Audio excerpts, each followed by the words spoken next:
Exodus chapter 28.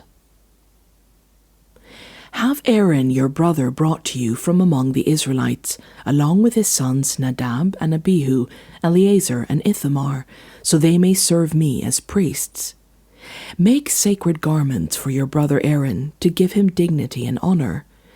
Tell all the skilled workers to whom I have given wisdom in such matters that they are to make garments for Aaron for his consecration, so he may serve me as priest. These are the garments they are to make: a breastplate, an ephod, a robe, a woven tunic, a turban, and a sash. They are to make these sacred garments for your brother Aaron and his sons, so they may serve me as priests. Have them use gold and blue, purple and scarlet yarn, and fine linen. Make the ephod of gold and of blue, purple and scarlet yarn, and of finely twisted linen, the work of skilled hands. It is to have 2 shoulder pieces attached to 2 of its corners, so it can be fastened. Its skillfully woven waistband is to be like it, of 1 piece with the ephod, and made with gold, and with blue, purple, and scarlet yarn, and with finely twisted linen. Take 2 onyx stones, and engrave on them the names of the sons of Israel in the order of their birth, 6 names on 1 stone, and the remaining 6 on the other. Engrave the names of the sons of Israel on the 2 stones, the way a gem cutter engraves a seal. Then mount the stones in gold filigree settings, and fasten them on the shoulder pieces of the ephod as memorial stones for the sons of Israel. Aaron is to bear the names on his shoulders as a memorial before the Lord. Make gold filigree settings and 2 braided chains of pure gold like a rope, and attach the chains to the settings. Fasten a breastplate for making decisions, the work of skilled hands. Make it like the ephod, of gold and of blue, purple, and scarlet yarn, and of finely twisted linen.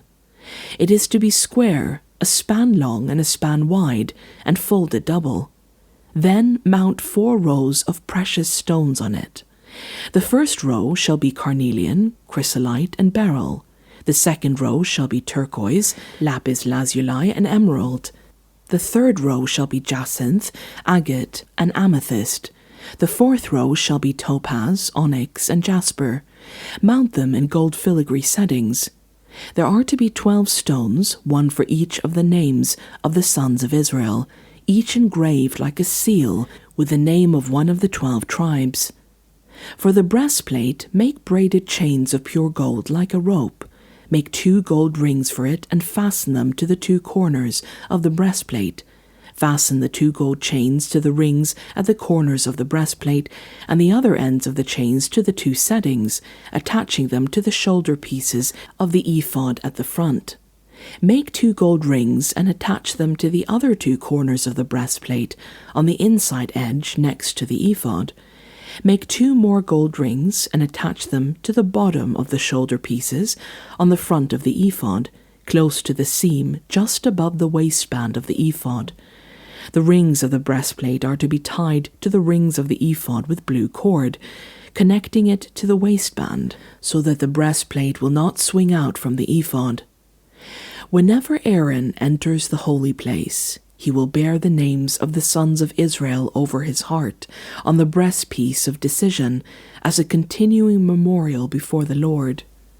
Also put the Urim and the Thummim on the breastplate, so they may be over Aaron's heart whenever he enters the presence of the Lord. Thus Aaron will always bear the means of making decisions for the Israelites over his heart before the Lord.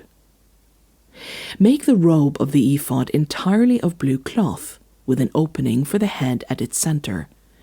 There shall be a woven edge like a collar around this opening, so that it will not tear. Make pomegranates of blue, purple, and scarlet yarn around the hem of the robe, with gold bells between them. The gold bells and the pomegranates are to alternate around the hem of the robe. Aaron must wear it when he ministers. The sound of the bells will be heard when he enters the holy place before the Lord, and when he comes out, so that he will not die. Make a plate of pure gold and engrave on it, as on a seal, "Holy to the Lord." Fasten a blue cord to it to attach it to the turban.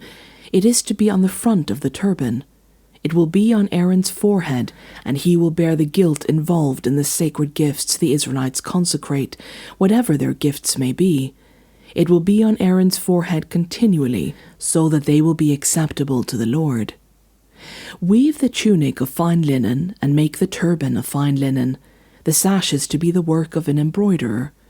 Make tunics, sashes, and caps for Aaron's sons to give them dignity and honor.